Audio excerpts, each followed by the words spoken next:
The 2026 World Cup spans 3 countries and 16 host cities across North America, designed to be a massive celebration of global football. But when the opening whistle blew in highly anticipated matches, the broadcast cameras captured something entirely unexpected: entire sections of empty seats. FIFA quickly issued a statement blaming the gaps on ticketed fans who were simply standing in the stadium concourses rather than sitting in their assigned spots. This chart shows the real reason for the vacancies. Organizers implemented a variable pricing model where standard ticket costs surged by 34% over a few months. In the hours before kickoff, premium seats spiked to over $2,200. These empty rows mark the physical limit of the market, an aggressive pricing strategy that successfully extracted maximum profit while effectively excluding the average supporter. The fallout from this pricing model prompted immediate legal action. The Attorneys General of New York and New Jersey launched a joint investigation, issuing subpoenas to FIFA to examine their sales practices. At the center of the investigation is a tactic known as fake scarcity. This seating map illustrates organizers intentionally withholding large ticket blocks to restrict supply and inflate costs. Early buyers then faced a bait and switch. New front categories were carved out near the pitch, pushing original buyers into worse seats. Despite the public backlash and the subpoenas, FIFA leadership defended the model, refusing to admit structural fault and claiming the high prices were necessary to prevent black market reselling. Navigating this expensive ticket market is merely the first barrier. Fans who secure a seat still have to figure out how to physically reach the stadium. Once the digital checkout is complete, attendees crash into a physical wall, the deeply flawed transit infrastructure of North American host cities. Take AT&T Stadium in Arlington, Texas. Arlington is the largest city in the United States without a public rail system, leaving it entirely dependent on cars and highways.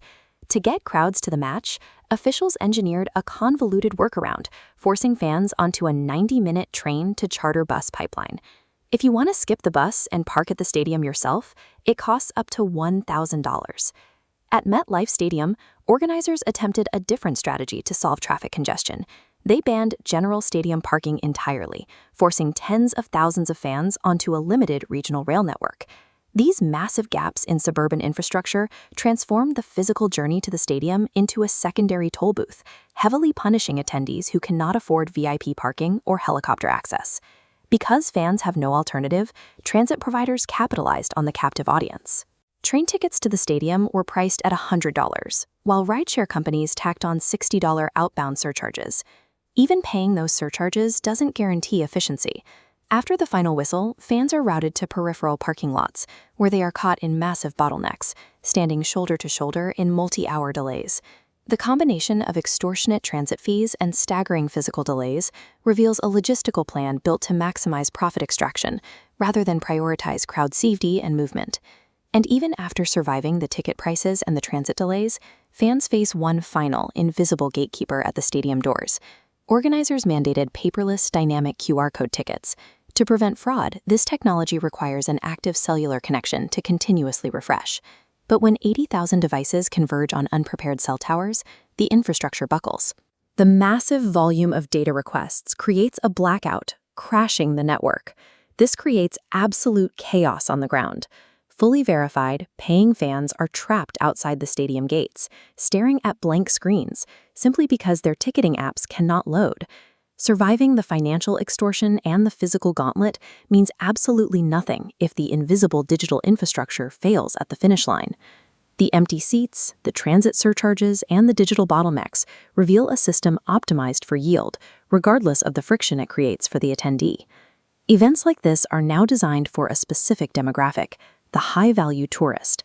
This is a consumer who can easily absorb a $2,000 ticket, a $150 Uber ride, and the cost of premium VIP access lanes. This sanitized luxury experience stands in sharp contrast to the passionate, traditional supporters who actually built the global culture of the sport, the very people who are now being systematically priced out. To fix this, logistics experts have pointed to clear, immediate solutions. Organizers must implement mandatory capped pricing tiers and prioritize subsidized mass transit integration. Without a complete overhaul of these systems, the 2026 World Cup risks being remembered primarily for the exploitation of the people left outside the gates.